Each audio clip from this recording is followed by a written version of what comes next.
Disclaimer, this video assumes you have checked for leaks. A leak in the brake system will cause your brakes to fail. I'm not responsible for any damage and or bodily harm. Alright, so for some reason my brake light is on.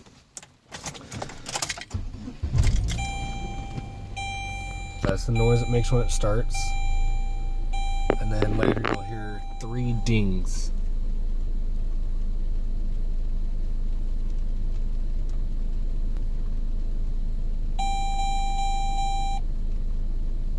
Okay, technically 4.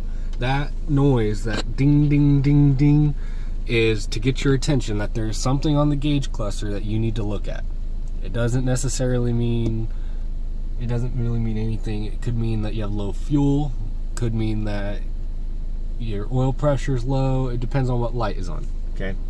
So, right now, my emergency brake is on. If I turn it off, the brake light doesn't go away. The other light is because my seatbelt's not on, but I'm in my driveway, so I don't care.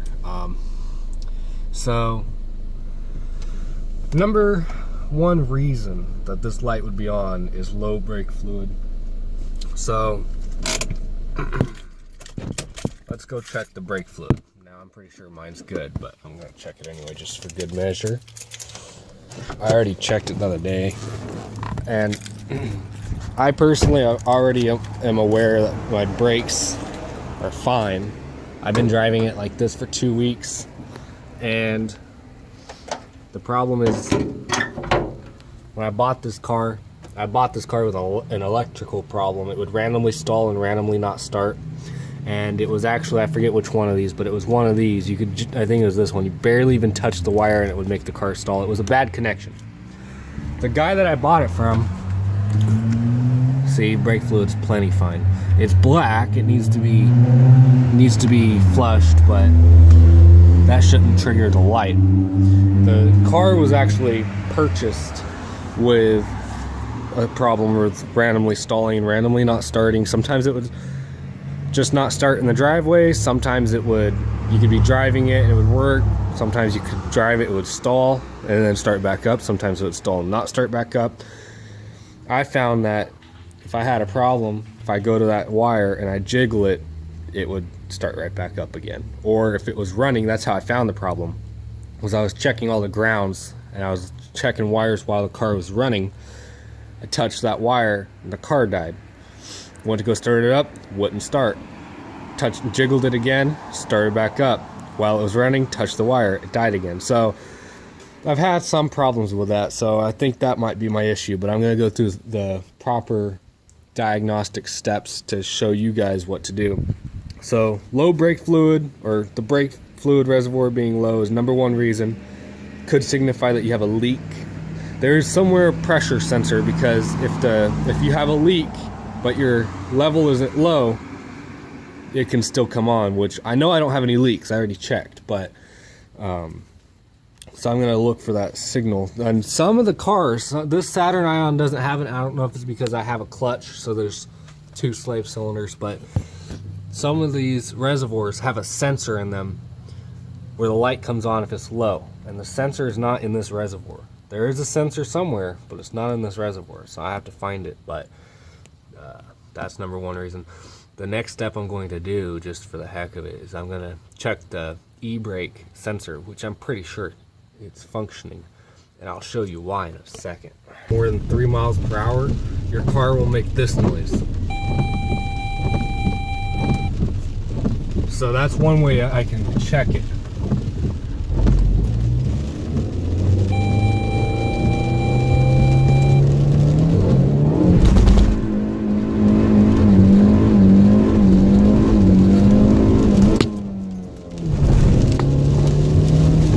Like burnt rubber. Alright, so that's that test. Step 2, testing the brake sensor, e-brake safety switch thing, would be to remove the center console, which isn't actually hard at all. First thing you're gonna have to do is pop the boot off. I don't know how the automatic one comes off, but this one comes off like this, and if you have it up like this, it'll fit through the hole. And then e-brake one, same thing, just pop it off. and you can slide the whole thing off. And then there's a screw. If you look down the side of it,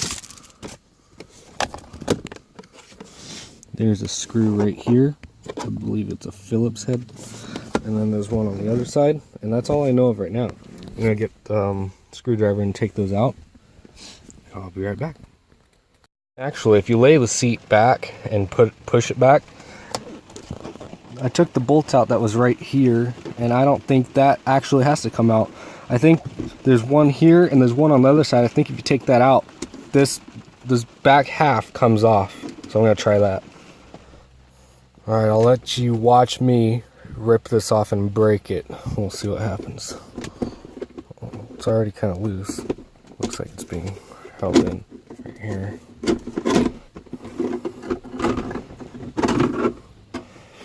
Okay.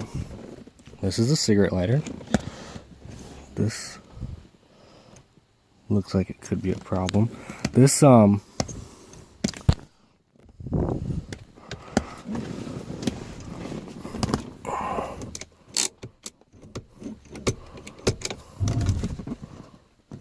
so this is how it works. Okay, I'm on a big hill, so I gotta put that back on. The lever has one cable, which is only a few inches long, and it goes to this little piece here. And then each back wheel has its own cable. And I feel like it'd be safe to assume that this one here is the driver's side and this one here is the passenger side. Well, if you look at this, it looks like the driver's side's getting a bunch more tension and the passenger side barely getting any. However, the safety switch, okay, that's the cigarette lighter.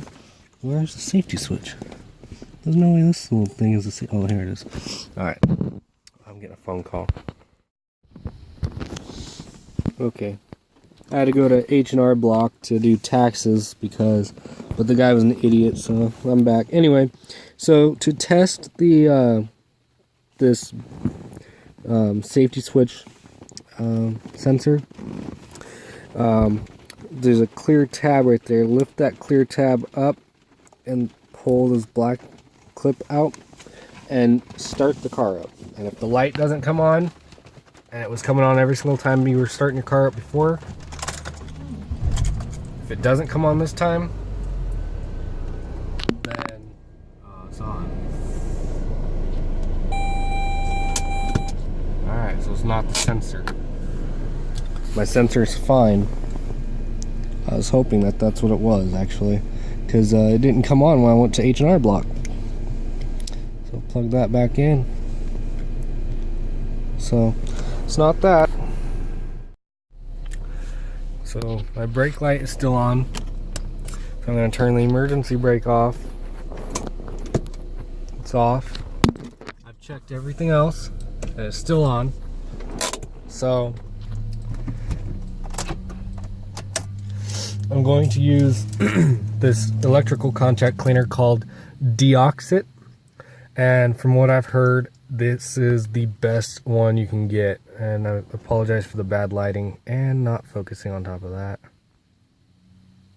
But it says that it dissolves corrosion, and I think that's my biggest issue. So I'm using this because my brake light is on for no reason, and I've checked everything else, and everything else as far as my brakes are concerned, it is good. So it's not my brakes. It's not an actual problem. The computer is just thinking it's a problem. So originally when I bought this car, I bought it from a guy that spent a lot of money in the shop. He's probably spent over $3,000. He went to the shop at least 7 different times. The first time he went, they said it was a bad computer and that they replaced the computer and packed these electrical connectors with dielectric grease, but they put it on the connectors itself, the pins.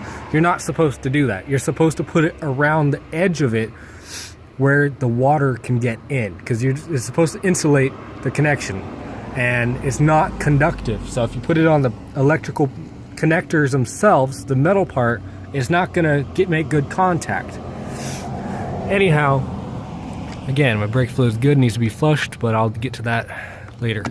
And so what you need to do before using this stuff on any electrical connector is you need to disconnect your battery. And I read online that you should touch the battery terminals together after you take them both off. Touch them together for 3 seconds. Somehow that's supposed to like discharge the system so there's no electricity stored in the in anywhere like the computer and such. And when diagnosing the brake light, if the sensor is bad, the brake fluid level sensor, if it's bad, unplugging the connector is not going to bypass that.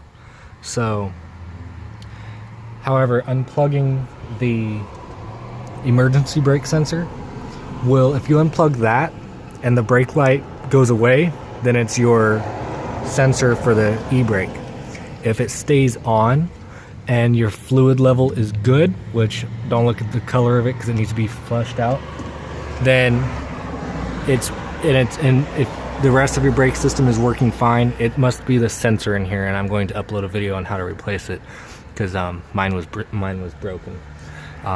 So if yours is broken and you unplug this cable and the light stays on, it could still be this because it finishes the circuit. So whether this is plugged in or unplugged and it's a bad sensor, either way the light's going to be on. So if you have a good sensor and you unplug it and the light's going to turn on. So hopefully this video has helped you guys.